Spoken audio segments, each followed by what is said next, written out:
At 2:11 a.m., my steel door took 3 hard knocks, the kind that slice straight through wind and pride. And when I cracked it open, there stood Marla Greer, president of the Cedar Harbor Commons HOA, soaked to the scalp. Flashlight, shaking, begging to come inside the same house she'd fined for excessive fortification. Outside the block was pitch black. Sirens, way off patio furniture, skidding down the street like it had someplace better to be, while my place hummed steady and warm like a big animal that decided to lie down and hold fast. I could have said a lot in that second, but I just stepped aside and said, "Come in, and that's the part nobody expects, right? The part where the villain of your month needs your help, and you give it anyway." Back up a few weeks, and you'll understand why that knock felt like a punch I'd been waiting on, because I'm not a prepper or a bunker guy. I'm Jack Nolan. I travel for work. I like clean lines and a quiet yard. And after a string of burglaries and too many hurricane seasons that took more than they gave, I decided to make my place sturdier than apologies. Not a castle, just a plan. A masonry privacy wall with rebar hurricane shutters that roll down smooth, a quiet inverter generator in a sound-dampened box. French drains stitched into the soil with a pair of sump pumps. The sort of upgrades you do when you'd like your roof to stay. Where God put it. The first morning Marla saw the work, 6:07 a.m. She walked the property line, taking photos like the lawn owed her rent. Visor low, clipboard tight. And she said, without good morning or, "Please, construction. Halt, you're in violation of Section 7. 2. Open neighborhood character." And I handed her my permit packet with stamps and signatures and measurements in ink. You could smell. And she stared past the ink at the cinder blocks and said, "We don't allow fear-based architecture." And I said, "It's not fear. It's Florida." And she didn't laugh. She just made another note, like she was tallying sins. 2 days later, a certified letter landed in my mailbox like a dare. 6 Amazon Surah. Excessive fortification. And when I called, she answered on speaker. I could hear paper shuffling, and a couple of board members breathing like the world's most boring podcast. And I said, "Cite the line. I actually broke." And she said, "Your changes intimidate the community." And I said, "With bricks." And she said, "We can take this to the board," and hung up, yeah. That happened. After that, it turned into death by paperwork. Cease and desist on the shutters, a request for a courtesy inspection from a brand new structural committee that looked suspiciously like 3 retirees who'd rather audit my rain gutters than play pickleball.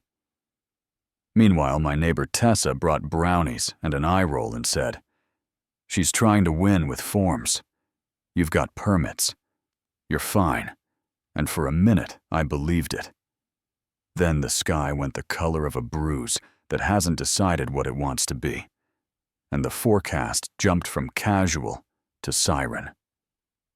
And on the day the storm landed, the neighborhood moved like a single nervous animal. People X-taping windows, because that's what their grandpa did. Had sent to grandma's cars backed into driveways, and I walked my yard one more time. Cleared every drain, tested the pumps, topped the fuel, rolled the shutters until they kissed the frames. And when the grid failed at 8:37 p.m., with that pop, we all know the generator breathed in once and took the load, like it was born to the house, settled on its bolts, and I sat on the floor with a thermos and felt something I hadn't felt in years. Not pride, not smug. Just ready. Around 10, I watched flashlights flail in the rain like fireflies that forgot how to fly. And then 2 hours later came those 3 knocks. And when I opened the door, there was Marla Visor. Gone mascara drifting south. Art from the board behind her. And 2 volunteers whose names I learned over hot tea. And they stepped into the warm, like they'd crossed a border. And she looked around at the steel jambs and the neat rows of lanterns, and the way the shutters sit flush, and she tried for her old tone and said, "A bit much, don't you think?" And right then, a gust hit that would have rattled a normal house like a shopping cart. But my walls didn't groan. Everybody else flinched. Hands up on instinct, and I poured another mug and said nothing. You know what I mean, Dawn was ugly. Shingles everywhere. A trampoline in the retention pond. Somebody's sedan wearing a palm branch like a hat. And my place looked like it had been sprinkled with leaves by a lazy decorator. Pumps doing their job, not a crack where a crack didn't belong. And a city truck rolled by, backed up, and the crew chief asked if they could stage out of my driveway because it was the only dry rectangle with power for half a mile. And I said sure. And a little later, a white pickup pulled up with 3 guys in polos and city badges, and the lead introduced himself as Inspector Ramon Ortiz.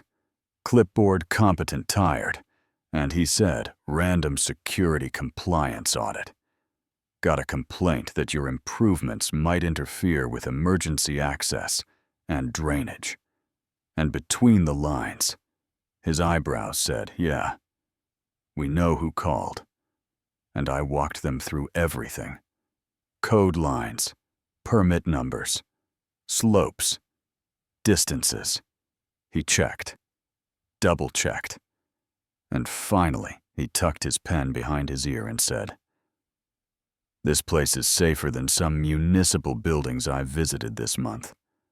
Took a coffee, and on his way out, he lowered his voice and said, "We're familiar with whoever keeps filing these. You'd think that'd be the end.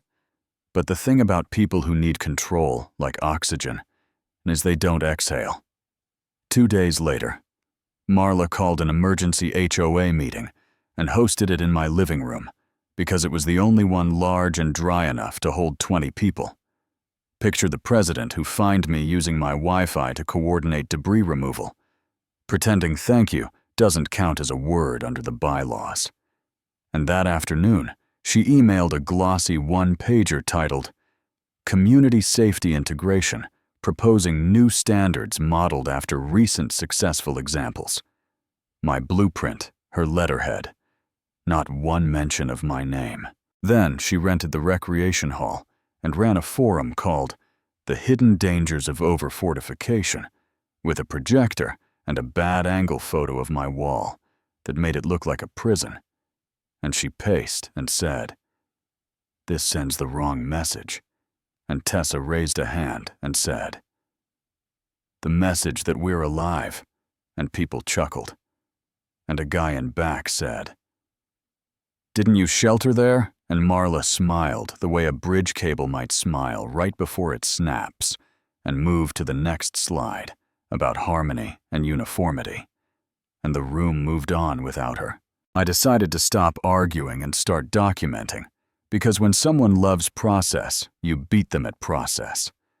So when a week later a notice showed up under my wiper with a city seal and a suspicious ordinance number, property security audit pending, I took photos, called the number, got a recording, and 2 days after that, Ortiz showed again, apologetic, quick, thorough, another clean bill. Which turned out to be handy when Marla took her act to City Hall with a proposed amendment to restrict private fortification features, exceeding standard residential parameters. And she showed up with a binder thick enough to be a weapon. And I showed up with a folder, a flash drive, and a heartbeat that felt like a drum line. And when they called my name, I said, "Good evening, I'm Jack Nolan. Some of you call my place a fortress. I call it inspected, and still standing. and I put a photo on the screen of my living room during the storm. HOA board members wrapped in towels holding tea, including Marla, looking like a raccoon caught in the pantry, and the room made that sound crowds make when the truth sits down in the front row. And I explained how every modification matched municipal code, and how the only thing I'd intimidated was a Category 3. And I finished with preparation. Looks like paranoia until the wind shows up, and the amendment failed 3-2, and Marla left before eye contact could do any more damage. That should have been the end. But pride is a poor sport. One morning, paranoid was spray-painted across my driveway in block letters. And that night, my camera caught a figure in a reflective vest, hammering a fake official sign into my grass strip.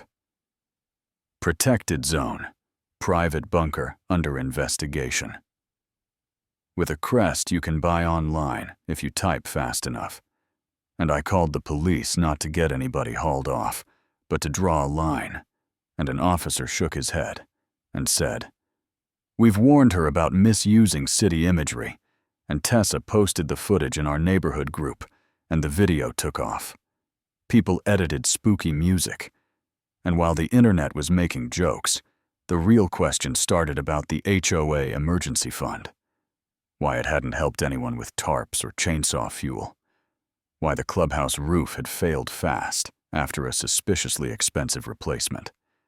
And at the emergency board session, the treasurer admitted irregularities. The secretary read off payments to a company tied to Marla's cousin, and supplies that never reached residents.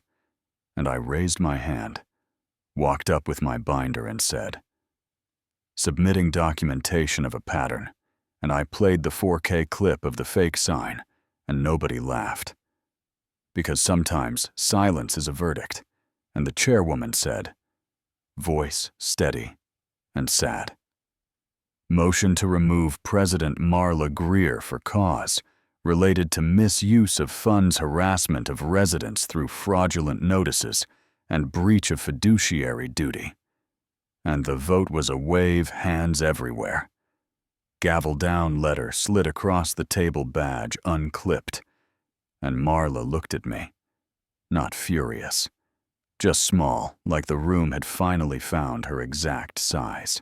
If you're waiting for a trumpet and a parade, that's not how neighborhoods work. There's no victory lap, just people sweeping up and deciding who they trust, and when. I walked out into the evening light, the wall. Everyone argued about through a long, calm shadow, and I put my hand on the top course like I always do. When I need to remember why I did something hard, it never felt like a statement to me. It felt like a promise. And the truth is, nobody won a vote doesn't make winners. It makes boundaries. And maybe that's what we needed. So here's the part where I hand the mic to you, because this is where it always gets loud. Was I wrong to build first and ask forgiveness later? Or was Marla wrong to treat preparedness like fear and power like purpose? Do rules keep us safe, or do people with common sense do that? Rules or no rules? Tell me what your neighborhood would have done. Tell me where you're watching from, what you've seen. HOAs get right or so wrong. You still shake your head.